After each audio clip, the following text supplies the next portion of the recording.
Bismillahirrahmanirrahim. Assalamualaikum warahmatullahi wabarakatuh. Kami dari kelompok 12 ingin menyampaikan review makalah yang sudah kami buat terkait klasifikasi mineral, yakni specific gravity mineral.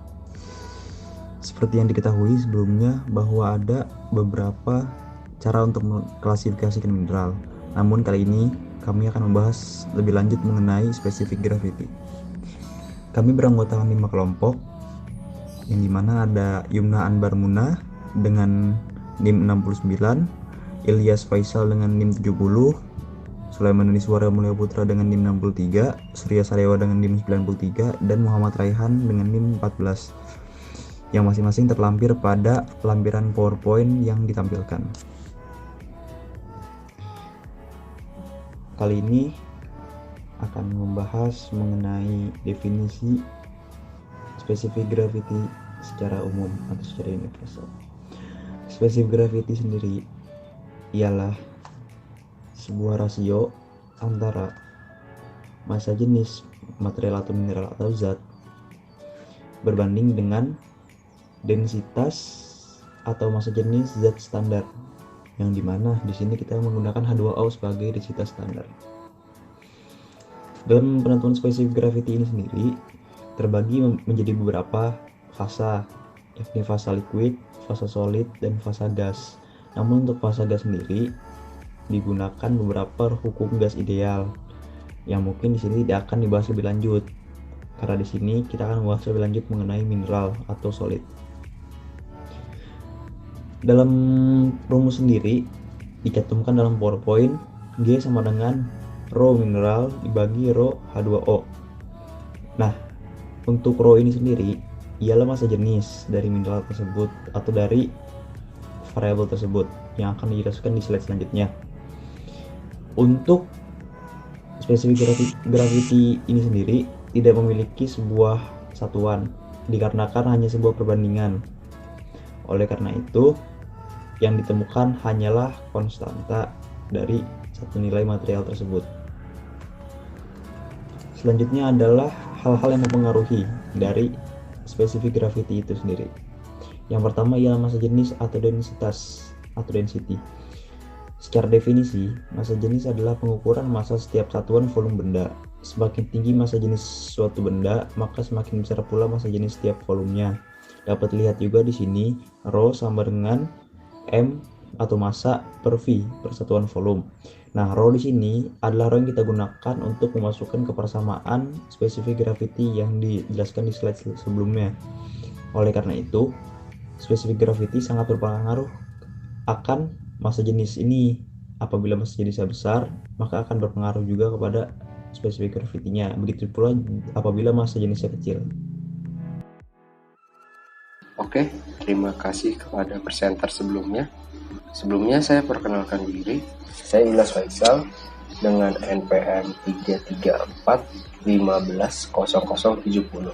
Di sini saya akan memaparkan slide kelima ini, yaitu adalah komposisi kimia dan kerapatan, atau yang bisa kita bilang adalah packing index. Specific gravity juga ditentukan pada komposisi kimia dari suatu mineral atau mineral dan tingkat kerapatan ikatan atom-atom yang mengikatnya. Sebelumnya kita pernah mempelajari ilmu kristalografi dan kita mengetahui cara untuk menghitung kerapatan atom. Kerapatan atom dihitung dengan rumus VI sama dengan VI per VC dikali 100, di mana VI adalah volume total ion dalam suatu unit sel, sedangkan VC adalah volume unit sel, dan dikali 100, yaitu adalah skala 100%. Oke, pada slide nomor 6 kita bisa lihat tabel periodik,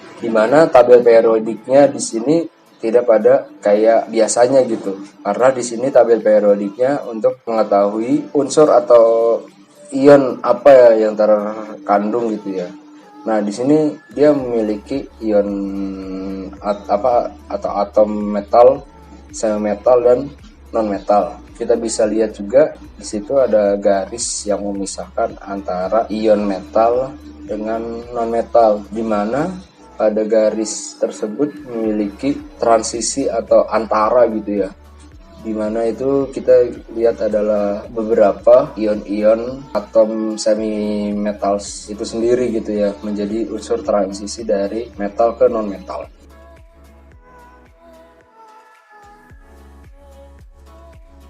Oke, selanjutnya perkenalkan, nama saya Muhammad Raihan dengan NIM 3334190014. Di sini saya akan menjelaskan metode kalkulasi dari specific gravity. Di sini ada 4 metode, yaitu Joule balance, pyknometer, heavy liquid, dan calculation of density. Selanjutnya adalah perhitungan specific gravity menggunakan metode Joule balance.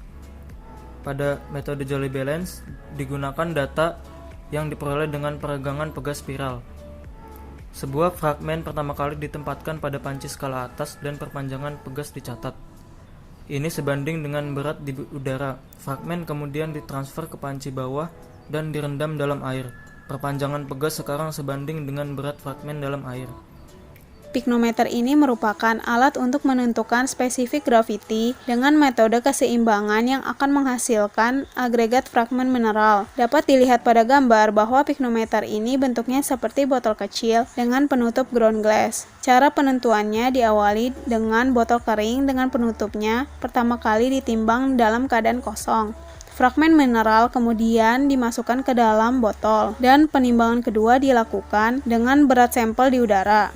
Selanjutnya, botol yang berisi sampel mineral sebagian diisi dengan air suling dan direbus selama beberapa menit untuk menghilangkan gelembung udaranya. Saat air naik ke atas bukan kapiler, sebaiknya berhati-hati karena akan mengakibatkan tidak adanya kelebihan air. Setelah pendinginan, pyknometer diisi dengan air suling dan ditimbang. Berat akhir dimuat setelah mengosongkan botol dan diisi ulang dengan air suling saja. Pada langkah terakhir, pyknometer akan mengandung lebih banyak air daripada berat sebelumnya, di mana volume air yang ditambahkan sama dengan volume agregat butir.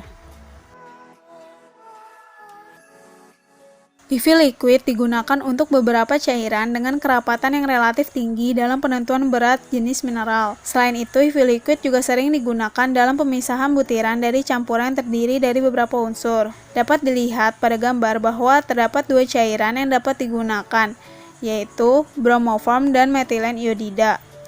Kedua cairan ini dapat larut dengan mudah menggunakan aseton. Penentuan heavy liquid diawali dengan butir mineral dimasukkan ke dalam heavy liquid dan cairan tersebut diencerkan dengan aseton sampai mineral tidak naik atau tenggelam.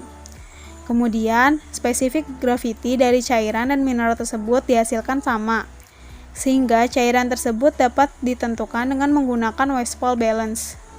Selanjutnya saya akan menjelaskan pada slide 11. Sebelum saya menjelaskan, saya ingin memperkenalkan terlebih dahulu. Kenalkan, nama saya Surya Sadewa dengan PM 333-419-0093. Jadi pada slide 11 ini terdapat gambar sebuah tabel yang berisikan specific gravity range, jadi nilai gravity suatu mineral. Nah, nilai-nilai ini merupakan nilai yang didapat dari perbandingan antara massa jenis material atau mineral dengan massa jenis air, ataupun secara sistematis nilai-nilai tersebut didapatkan dari G sama dengan rho M per rho H2O. Sini dapat dilihat terdapat nama mineral, formula, dan juga nilai spesifik gravity-nya. Sebagai contoh, ada mineral andesit dengan formula SO2 memiliki nilai 2,8. Kemudian pada feldspar memiliki nilai 2,54 hingga 2,57. Selanjutnya slide 12. Pada slide 12 berisi referensi, di mana apa yang telah kami buat baik berbentuk makalah ataupun PowerPoint itu bersumber dari beberapa situs dan juga beberapa buku. Dapat dilihat pada tabel referensi ini kita mengambil dari beberapa web ya, seperti m.mineralnet, kemudian ada engineering toolbook, dan itu juga kita mengacu pada referensi pada buku The Manual of Mineralogy edisi yang ke-20 dari Jones, Wiley and Sons. Selain itu juga terdapat referensi dari buku Introduce to Mineralogy dari William Nesse. Oke, sekian dari kami, kurang lebihnya mohon maaf. Wassalamualaikum warahmatullahi wabarakatuh.